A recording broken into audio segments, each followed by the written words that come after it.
अपने पसंदीदा शो के फुल एपिसोड देखने के लिए अभी डाउनलोड करें दंगल प्ले ऐप।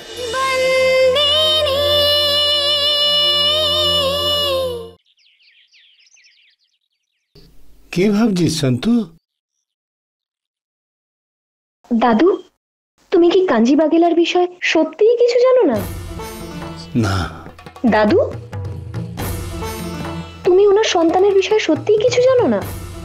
আমার মা বাবা কি ওনার বিষয়ে তোমাকে কখনো কিছু বলেনি?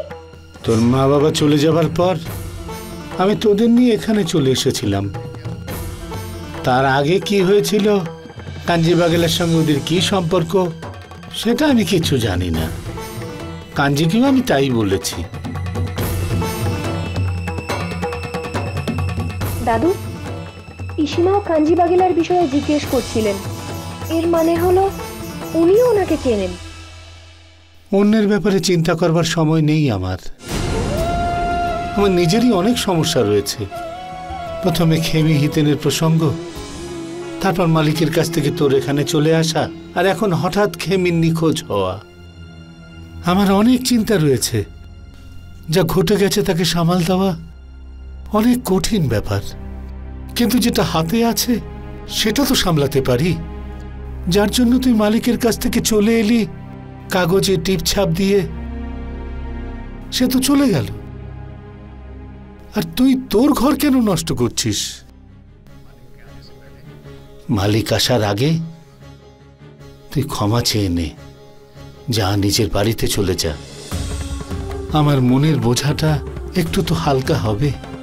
দাদু, তুমি তো এমন ভাবে বলছো যেন খেমি দিদি কখনো ফিরেই আসবে না। পরশুরাম কাকা, দয়া কাকা সবাই খুঁজতে গেছে তো ওকে। একবার খেমি দিদি ফিরে আসুক, তারপর হিতেন দাদার সাথে খেমি দিদির বিয়েটা হয়ে যাবে। জেগে স্বপ্ন দেখাটা ভালো নয় সন্তু। খেমি দেখেছিল আর উনি যে সর্বনাশ করে ফেললো, তুইও সেটা করিস না মা।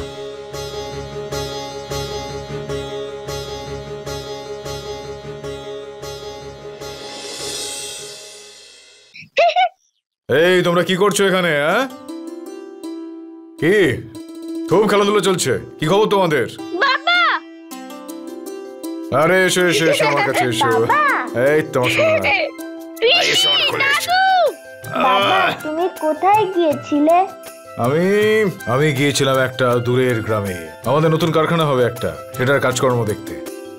তুই যখন বড় হয়ে যাবি না, তুই গিয়ে দেখাশোনা করিস। বাবা তখন বিশ্রাম নেবে। আস্তে আস্তে তুমি বড় হয়ে যাবে আর আস্তে আস্তে কাজ শুরু করে দেবে। ঠিক আছে, যাও। ভাই। হ্যাঁ দিদি ভাই, কেমন আছো? বলো কি খবর?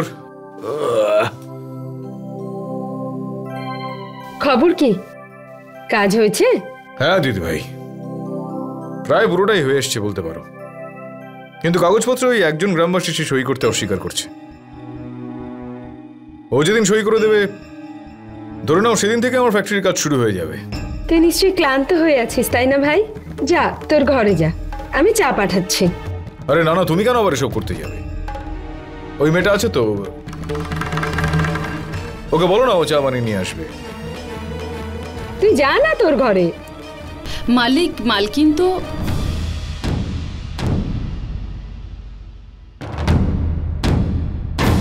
ভাই, তুই ঘরে যা না, আমি চা পাঠাচ্ছি। আচ্ছা ঠিক আছে।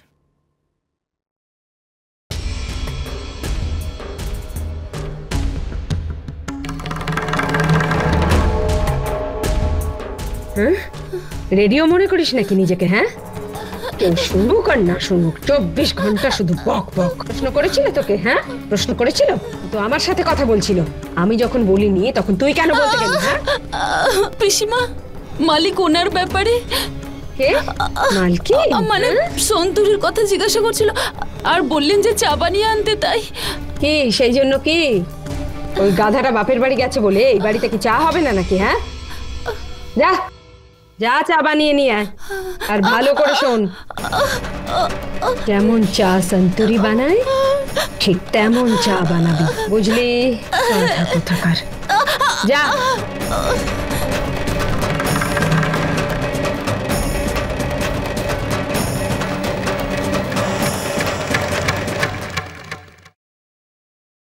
কেমন আছো তুমি?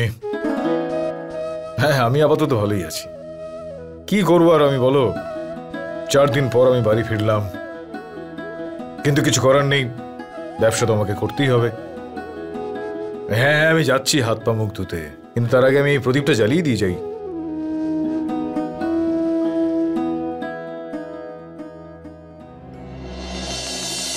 এতগুলো সলতে? মেয়েটা এতগুলো সলতে বানিয়ে রেখেছে কেন?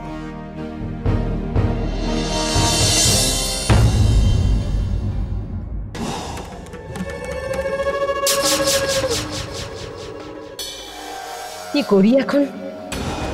সন্তুরিকে বাড়িতে দেখতে না পেয়ে ভাই তো ওর ব্যাপারে জানতে চাইবে। কি বলবো? ভাই যদি এটা জানতে পেরে যায় যে সন্তুরি ওদের ডিভোর্সের কাগজে টিপসই দিয়ে দিয়েছে, তো কি করি এখন? আচ্ছা, এতে ভাইয়ের কি বা যাবে আসবে? ও হলো মাহিয়া বংশী, আর সন্তুরি নিচু জাতের মেয়ে। সন্তুর থাকা না থাকায় ভাইয়ের কিচ্ছু যাবে আসবে না। ভাই এতে যাই ভাবুক না কেন, কিন্তু তরু, এই কথাটা এখনই প্রকাশ করা যাবে না। এই কথাটা ভাইকে আগে তোকে জানাতে হবে, নিজের মতো করে।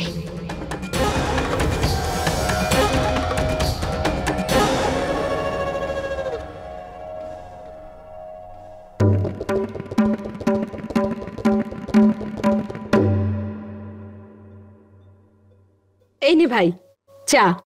আরে দাও দাও দাও। 4 দিন পর আমার বাড়ির চা খাওয়ার সুযোগ হলো।